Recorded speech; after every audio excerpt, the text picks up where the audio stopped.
Siya yung tinaguriang natural electrolytes. So meron itong potassium, sodium, magnesium, name it, kompleto yan sa buko. Pampaganda ng kutis. Ito po ito, pinapainom po namin to kapag reoccurring yung kidney stones kasi nag-help siya para magwatak-watak sa mga namumuo. Meron bang mga tao na dapat umiwas dito sa buko juice? Meron, especially yung may mga chronic kidney diseases. CKD. Opo.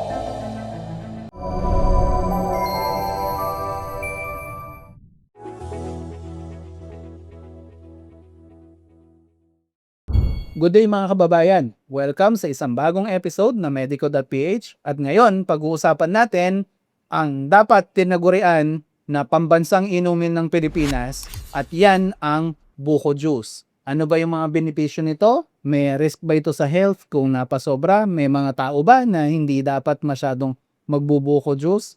Yan ang aalamin nating lahat today. And of course, para magpaliwanag dyan, nandito ang ating board certified and licensed nutritionist and dietitian, si Mr. Mark Vicente. Aztec Spirulina. Ang spirulina ang isa sa pinakamagandang food supplement sa balat ng lupa. Nung napag-usapan natin yan sa isang video, madami ang nagtanong kung saan makakabili at kung anong brand na maganda. Ngayong araw, masaya akong i-share na nakahanap kami ng may re-recommend namin. Itong Aztec Spirulina. Kargado ito ng vitamins, minerals, antioxidant sa isang capsule lamang. Maganda ito kung gusto mong i-maintain ang magandang immune system at level ng energy sa katawan. Ang pinaka-okay ay FDA approved siya, kaya tiyak na ligtas at epektibo. Sa mga naghahanap ng spirulina, pumunta lamang sa store.medico.ph para maka-order. Pwede din i-scan ang QR code sa inyong screen o click ang link sa description. Take 1 or 2 capsules a day. Sa loob ng 2 hanggang 4 na linggo, mararamdaman ninyo ang benepisyo. So Sir Mark, diretsahan na eh. Hindi naman kailangang alamin saan galing ang buko juice. Ano ba ang kagandahan nitong buko juice sa kalusugan? Ang buko juice ay, syempre alam natin na pure water to. Yung buko juice yung young coconut, yung green, diba? So 90% water, then siya yung tinaguriang natural electrolytes. Okay? So maganda itong gamitin compared sa mga commercial sports drink na may halong sugar, na may halong additives. So meron itong electrolytes, potassium, sodium, magnesium, name it, kompleto yan sa buko. So yan yung una yung Minerals, sir. yes. Dahil nasa Pilipinas tayo, or kung mayaman yung buko production sa inyo, mas okay na gawin itong inumin. Okay. Okay? Then mababa din kasi ito sa sugar din at calories. Diba? Although may kaunti, pero pwede ito sa mga may problems sa mga sugar. Kasi unti lang naman yung effect eh. Then, meron itong potassium na electrolyte. Okay? So, ang gawain kasi ng potassium ay pangbalanse sa sodium. Okay. So, alam naman natin na maalat yung pagkain natin. Minsan, nagiging maalat yung dugo natin.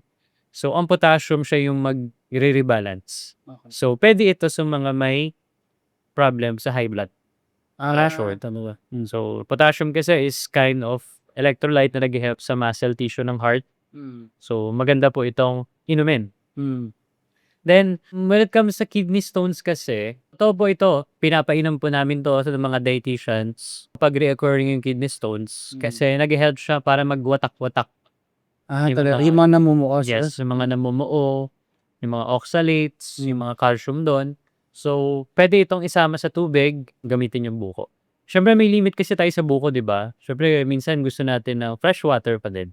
Oo. Di ba? Minsan nakakauwaw din kasi yung buko. May way. Pero magandang ano po yan, benefits. Then, when it comes naman sa wellness or pampaganda ng kutis, pwede rin po ito anti-aging yung buko. Kasi nga, ang scientific background natin dito, ang buko kasi is very similar dun sa isotonic properties ng dugo. Okay. Yung osmosis ng dugo. So, kaya nga may history to, sir, na dating-dati during panahon ng digmaan, kapag wala na yung mga IV tube or IV bottles, ginagamit yung buko pang swero. Talaga? Oo. Pero wag mo yung gagayain ngayon. Oo. Kapag wag naman maganda. Medyo agaw buhay na, kumbaga. Yes, kasi very talaga, sterile. Malinis na malinis. Malinis na malinis na pwede mong ipasok doon sa ating dugo through IV.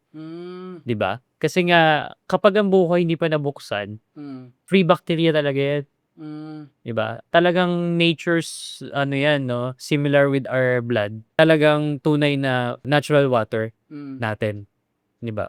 So, 'pag iniinom mo 'to, komportable yung dugo natin kasi nga very same plasma osmosis.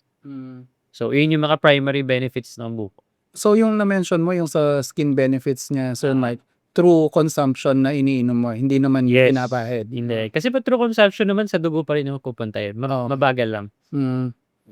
Eto, Sir Mike, mention mo kanina, kailangan yung medyo young na coconut to. Gaano ka-young yan? Mga ilang weeks na bunga yan, would you know? As consumer kasi, syempre di man natin alam ilang weeks yung kinukuha Oo. doon. Bumili kayo ng young coconut compare dun sa matured na ginagamit for coconut oil. Kasi ang aking pagkakatanda, pag very matured na yung nyog yung tawag dun, di ba? Yung pag brown na, So, sir. yung brown na, yung nyog na, hindi na siya same properties ng buko na young coconut. Kasi dumami na yung fats na lauric acid compare sa water. So, pag dumami na yung properties ng lauric acid, nawala na yung electrolytes. So, hindi na siya pwedeng gamitin as inumin. Okay. Doon na nagiging hindi masustansya. I see. Kasi nga, saturated fats yun. Oo, kaya young talaga. Young Dapat talaga. green talaga. Yung great talaga, yung pwede pang inumin, saka yung may onting laman. Pero kapag yung nyog na, yung brown na, panggata na kasi yun eh. Ayun, as nutritionist, kung natandaan nyo before, di ba, nililimit natin yung gata. Lalo na kapag mahilig sa gata yung video ng Bicol. Di ba? Mahilig sa gata. Bicol Express. Nakakataas kasi ng cholesterol and unhealthy kapag napadami. Kasi nga saturated fat.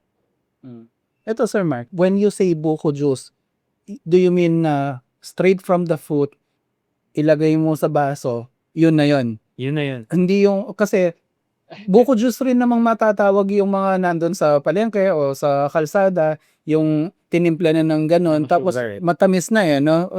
Baka nilalagyan ng asukal, tapos may halo na rin na tubig eh, di ba? So, ano, maaring may sustansya pa siguro yung ganon, pero ang gusto natin yung puro, sir. Yes. Pero kasi, kapag wala ka naman problem sa laboratory, pwede ka naman uminom ng may dagdag asukal or gatas. Okay. Kasi masarap naman talaga. Mas fresh, mas refreshing. Pero if meron kang problem sa sugar, pinag-advise ka ng doc mo na, yes, pwede ka magbuko. Pero dapat fresh buko. Ngayon lagi yung sinasabi, Sir Mark, pwede ba magbuko po sa diabetic? Pwede naman po. Make sure na fresh. Limit pa din. Kasi may calories pa rin yan. Isa or pagkabukas. Basta wag na dagdagan ng halo. Okay. Tsaka yung mga bottle. Kasi yun yung red flag doon. Kasi as one of the importers ng buko sa buong mundo, itong Pilipinas, Exporter. exporter pala, I mean. So, ang dami nilang nilalagay na additives para ma-preserve. Tama. Kasi nga, madali mapanis yung fresh buko, di ba? Oo. Iwan mo lang yan, mahanginan lang yan. Hindi na maganda eh. Tama. Kumbaga yung oxidation mabilis sa Yes, kanya, di ba, mabilis sir? Actually, medyo common knowledge naman yun na yung buko juice, lalo na pag galing dun sa buko milk mo, nilagay mo sa baso, inumin mo na agad yan. Kasi pag pinabayaan mo lang yan ng ilang oras, lalo na kung di na refrigerate, aasim ngayon, di ba, Oo. sir? Kumbaga, Sakit yan. mabilis siya mag-go bad. Eto, sir, na-mention nyo yung laman ng buko, yung coconut meat. Do you recommend drinking the buko juice na kasama yon, or mas magandang wala? Kasi ano ba talaga itong coconut meat? Carbs lang ba to? So, sa coconut meat kasi, yung sinasabi nating young coconut na green, hindi pa matured, di ba? Pero ang laman nun, sabi ko nga, most likely 5% kasi 94% tubig. So, yun naman is fats yun, tsaka fiber. Yung coconut meat. Yes, fats and fiber yun. Walang protein. Okay? So, may lauric acid pero hindi pa madami. Diba? Mare-recommend mo ba na kainin yan? O Recommend natin. Okay. No, ano mo yan, ubusin mo yan lahat kasi very nutritious naman at wala namang risk. Okay. Di ba? Pero sometimes, na if hindi mo gusto, kasi nga, ayaw mo nung parang, ano siya, no? Slippery or squishy, okay lang. Parang wala naman akong kilalang Ayaw. sa ganun. Parang gusto in general ng mga Pilipino yung coconut meat eh. Ito, Sir Mark, meron bang mga tao na dapat umiwas dito sa buko juice? Ayun, meron, especially yung may mga chronic kidney diseases. CKD. Opo. Oo. Lalo na yung mga may matataas na potassium na CKD. Kasi mataas yung potassium nito, maaring nakaapekto sa kidney, lalong lumala. Kasi nga 'di ba ang kidney and heart 'pag sobra na yung potassium sa dugo, sila yung nagme-maintain.